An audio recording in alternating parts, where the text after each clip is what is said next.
Hi hello welcome back to my YouTube channel Sneha vlogs. ನಾವಿವತ್ತು ಟ್ಯಾಕ್ಟರ್ನಲ್ಲಿ ಯಲ್ಲಮ್ಮ ಗುಡ್ಡಕ್ಕೆ ಹೋಗ್ತಾ ಇದ್ದೀವಿ. ಪಡ್ಲಿಗೆ ತುಂಬಿಸೋದಿತ್ತು, ಸೊ ಎಲ್ಲರೂ ಟ್ಯಾಕ್ಟರ್ನಲ್ಲೇ ಹೋಗ್ತಾ ಇದ್ದೀವಿ. ಟ್ಯಾಕ್ಟರ್ನಲ್ಲಿ ಹೋಗೋದು ಒಂಥರ ತುಂಬ ಮಜಾ ಬರುತ್ತೆ.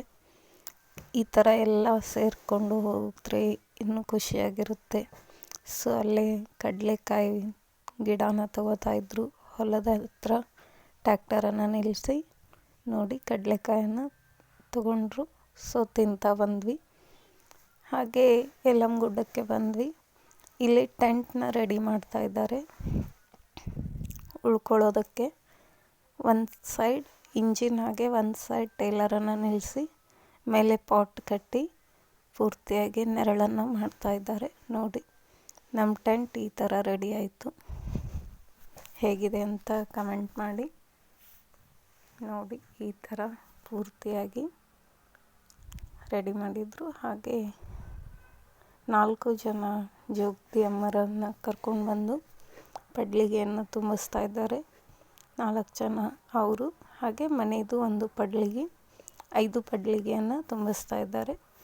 ಇಲ್ಲಿ ಯಲ್ಲಮ್ಮನ ಕೊಡವನ್ನು ಇಟ್ಟು ಮೂರ್ತಿಯನ್ನು ಇಟ್ಟು ಮುಂದೆ ಅವ್ರದ್ದು 4 ಪಡ್ಲಿಗೆ, ಹಾಗೆ ನಮ್ಮ ಅತ್ತೆಯವ್ರ ಮನೆಯದು ಒಂದು ಪಡ್ಲಿಗೆ, 5 ಪಡ್ಲಿಗೆಯನ್ನು ತುಂಬಿಸೋಕೆ ರೆಡಿ ಮಾಡ್ಕೋತಾ ಇದ್ದಾರೆ.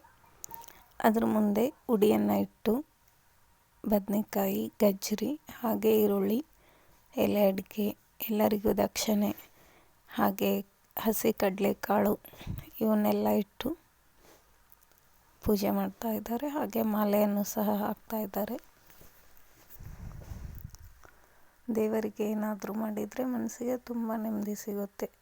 ಈ ಥರ ದೇವಸ್ಥಾನದಲ್ಲಿ ಹೋದರೆ ಇನ್ನೂ ನೆಮ್ಮದಿಯಾಗಿರುತ್ತೆ. ನೋಡಿ, ಪೂರ್ತಿಯಾಗಿ ನೈವೇದ್ಯಕ್ಕೆ ರೆಡಿ ಮಾಡ್ಕೊತಾ ಇದ್ದಾರೆ. ಈಗ ನೈವೇದ್ಯವನ್ನು ಮಾಡ್ತಾರೆ. ನೋಡಿ, ನೈವೇದ್ಯಕ್ಕೆ ಮೊದಲು ಅನ್ನವನ್ನು ಮಾಡ್ತಾ ಇದ್ದಾರೆ. ಯಾವುದೇ ದೇವರಿಗೆ ನೈವೇದ್ಯ ಮಾಡಬೇಕಾದ್ರೂ ಮೊದಲು ಅನ್ನವನ್ನು ನೈವೇದ್ಯ ಮಾಡಬೇಕು. ಹಾಗೆ 5 ಪಡ್ಲಿಗೆಗೆ ನೈವೇದ್ಯಕ್ಕೆ ಅನ್ನವನ್ನು ಹಾಕ್ತಾ ಇದ್ದಾರೆ. ನೋಡಿ, ಪೂರ್ತಿಯಾಗಿ ಎಲ್ಲ ಪಡ್ಲಿಗೆಗೂ ಅನ್ನವನ್ನು ಹಾಕಿ ನೆಕ್ಸ್ಟ್ 5 ಕಡುಬನ್ನು ಹಾಕ್ತಾ ಇದ್ದಾರೆ. ಪೂರ್ತಿಯಾಗಿ 5 ಪಡ್ಲಿಗೆಗೆ 5 ಕಡುಬನ್ನು ತಲಾ 5ರಂತೆ ಹಾಕಿ ನೈವೇದ್ಯವನ್ನು ರೆಡಿ ಮಾಡ್ಕೊತಾ ಇದ್ದಾರೆ. ಇದು ನಮ್ಮ ಚಿಕ್ಕತ್ತೆಯವ್ರ ಮನೆ ಸಂಪ್ರದಾಯ. ಹಾಗೆ ನಮ್ಮ ಮನೆಯಲ್ಲಿ ನಾವು ಈ ಹುಣ್ಣಿಮೆಯಲ್ಲಿ ಮನೆಯಲ್ಲೇ ಪಡ್ಲಿಗೆಯನ್ನು ತುಂಬಿಸ್ತಾ ಇದ್ದೀವಿ. ಲಾಸ್ಟ್ ಅಪ್ಲೋಡ್ ಮಾಡಿದ್ನಲ್ಲ ಆ ವ್ಲಾಗ್ನಲ್ಲಿ ಆ ವಿಡಿಯೋನ ಪೂರ್ತಿಯಾಗಿ ಅಪ್ಲೋಡ್ ಮಾಡಿದ್ದೀನಿ. ಯಾರೂ ನೋಡಿಲ್ಲ ಅಂದರೆ ದಯವಿಟ್ಟು ಆ ವ್ಲಾಗನ್ನು ಸಹ ನೋಡಿ. ಇದು ಇವರ ಮನೆ ಸಂಪ್ರದಾಯ. ನಮ್ಮತ್ತೆಯವರು ನೀವು ಸಹ ಬನ್ನಿ, ಎಲ್ಲರೂ ಸಹ ಹೋಗಿ ಬರೋಣ ಅಂತ ಹೇಳಿದರು. ಸೊ ನಾನು ಸಹ ದೇವಸ್ಥಾನಕ್ಕೆ ಬೇಡ ಅನ್ನೋದು ಬೇಡ ಅಂತ ಬಂದ್ವಿ. ತುಂಬ ಖುಷಿ ಆಯಿತು, ಮನಸ್ಸಿಗೆ ನೆಮ್ಮದಿ ಸಿಕ್ತು. ನೋಡಿ, ಪೂರ್ತಿಯಾಗಿ ಎಲ್ಲ ನೈವೇದ್ಯವನ್ನು ರೆಡಿ ಮಾಡ್ಕೋತಾ ಇದ್ದಾರೆ. ಎಲ್ಲ ಪೂಜೆ ಆದಮೇಲೆ ಕೊನೆಗೆ ನನ್ನ ಮಗ ಕಳ್ಕೊಂಡ್ಬಿಟ್ಟ ಯಲ್ಲಮ್ಮ ಗುಡ್ಡದಲ್ಲಿ. ಗಾಡಿ ನಿಲ್ಲಿಸೋ ಜಾಗದಲ್ಲಿನೇ ಹೋಗ್ಬಿಟ್ಟಿದ್ದ. ಸೊ ಎಲ್ಲ ಗಾಡೀಲಿರೋ ಎಲ್ಲರೂ ಹುಡುಕಿದ್ವಿ ಅವನ್ನ. ಒಂದು ಅರ್ಧ ಗಂಟೆ ಆದಮೇಲೆ ಸಿಕ್ಕ. ಅದು ನಮ್ಮ ಪುಣ್ಯ. ನಾವೇನು ತಪ್ಪು ಮಾಡಿದ್ವಿ ಅಂತ ಗೊತ್ತಿಲ್ಲ. ಸೊ ಯಲ್ಲಮ್ಮ ಸ್ವಲ್ಪ ಶಿಕ್ಷೆ ಕೊಟ್ಟಳು ನಮಗೆ. ಆದರೂ ನಮ್ಮ ಮಗ ಸಿಕ್ಕಿದ್ನಲ್ಲ, ಅದೇ ಖುಷಿ. ತುಂಬ ಜನ ಇದ್ದರು. ಸೊ ಮಕ್ಕಳಿಗೆ ಗೊತ್ತಾಗಲ್ವಲ್ಲ ಇದೇ ಗಾಡಿ ಅಂತ. ಅದಕ್ಕೆ ಅವನು ಆ ಕಡೆ ಹೋಗಿಬಿಟ್ಟಿದ್ದ. ಪೂರ್ತಿಯಾಗಿ ಎಲ್ಲರೂ ಹುಡುಕಾಡಿದ್ವಿ, ಕೊನೆಗೂ ಸಿಕ್ಕ. ಅದಕ್ಕೋಸ್ಕರನೇ ಒಂದು ಅರ್ಧ ಗಂಟೆ ಲೇಟ್ ಆಯಿತು. ಈವ್ನಿಂಗ್ ಮಾಡಿಕೊಂಡು ನಾವು ಗುಡ್ಡವನ್ನು ಬಿಟ್ವಿ. ಸೊ ಮನೆಗೆ ರಾತ್ರಿ ಅಷ್ಟರಲ್ಲಿ ಬಂದು ಮುಟ್ಟಿದ್ವಿ.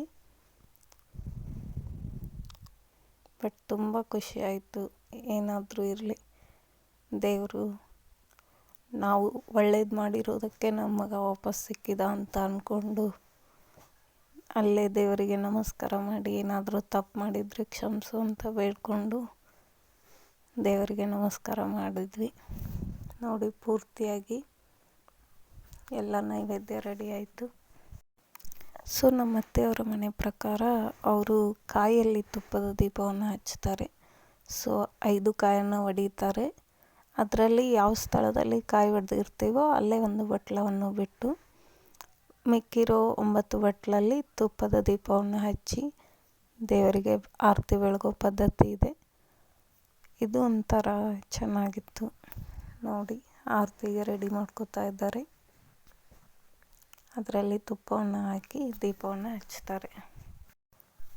ತುಂಬ ಗಾಳಿ ಇತ್ತು. ನಾವು ಔಟ್ಸೈಡ್ ಗಾಡಿ ನಿಲ್ಲಿಸಿರೋದ್ರಿಂದ ತುಂಬ ಗಾಳಿ ಬರ್ತಾಯಿತ್ತು. ಸೊ ಅದಕ್ಕೆ ಒಂದು ಟವೆಲ್ನ ಅಡ್ಡ ಹಿಡಿದು ಎಲ್ಲ ದೀಪಗಳನ್ನು ಹಚ್ಚಿ ದೇವರಿಗೆ ಬೆಳಗಿದ್ವಿ. ನೋಡಿ ಎಷ್ಟು ಚೆನ್ನಾಗಿ ಕಾಣ್ತಾ ಇದೆ ತುಪ್ಪದ ದೀಪ. ನೋಡ್ತಾ ಇದ್ರೇ ಖುಷಿಯಾಗುತ್ತೆ. ಯಾವ ಥರ ಇದೆ ಅಂತ ಕಮೆಂಟ್ ಮಾಡಿ.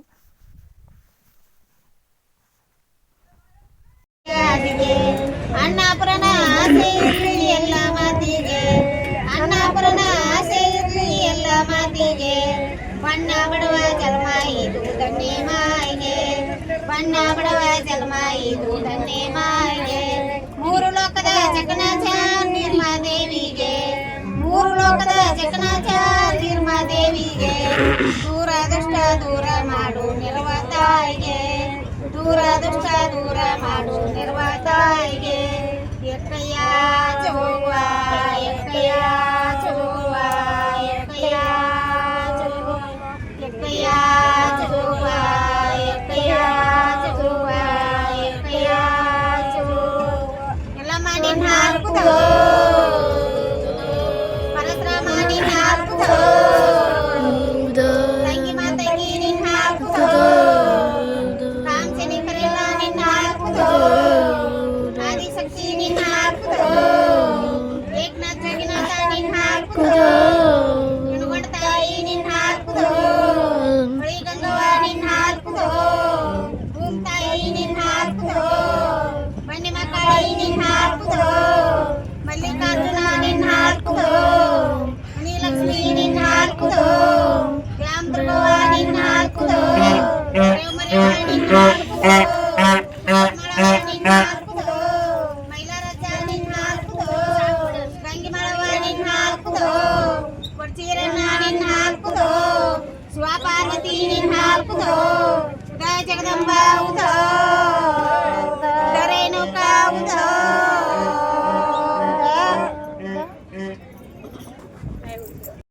ಸೊ ಎಲ್ಲರೂ ಎಲ್ಲ ಪದವನ್ನು ಹಾಡಿದ ಮೇಲೆ ಎಲ್ಲರೂ ಊದ್ಬತ್ತಿ ಬೆಳಗಿ ನಮಸ್ಕಾರ ಮಾಡ್ಕೊಂಡ್ವಿ. ನಮ್ಮ ಮನಸ್ಸಲ್ಲಿರೋ ಎಲ್ಲ ಆಸೆಗಳನ್ನು ದೇವರ ಹತ್ರ ಬೇಡ್ಕೊಂಡ್ವಿ. ನೋಡಿ ತುಂಬ ಖುಷಿ ಅನ್ನಿಸ್ತು.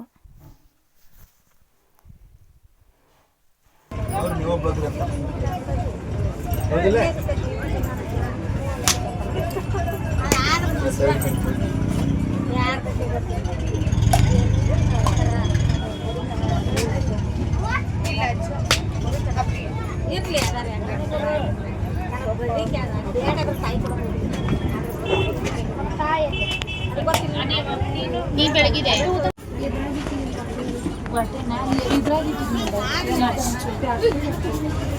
ಬೆಳಗಿದಿ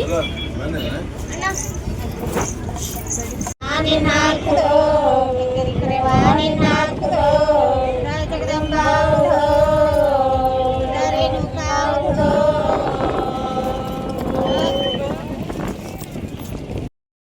ನೆಕ್ಸ್ಟ್ ಅವರು ಗಾಡಿ ಹತ್ರನೂ ಎಲ್ಲಮ್ಮನ ಪದವನ್ನು ಹಾಡಿದರು. ಇದಾದಮೇಲೆ ಅವರವರ ಪಡ್ಲಲ್ಗೆಯನ್ನು ಜೋಗತಿ ಅಮ್ಮವ್ರಿಗೆ ಕೊಟ್ಟು ಅವರನ್ನು ಕಳಿಸಿ ಬರೋ ಪದ್ಧತಿ ಇದೆ.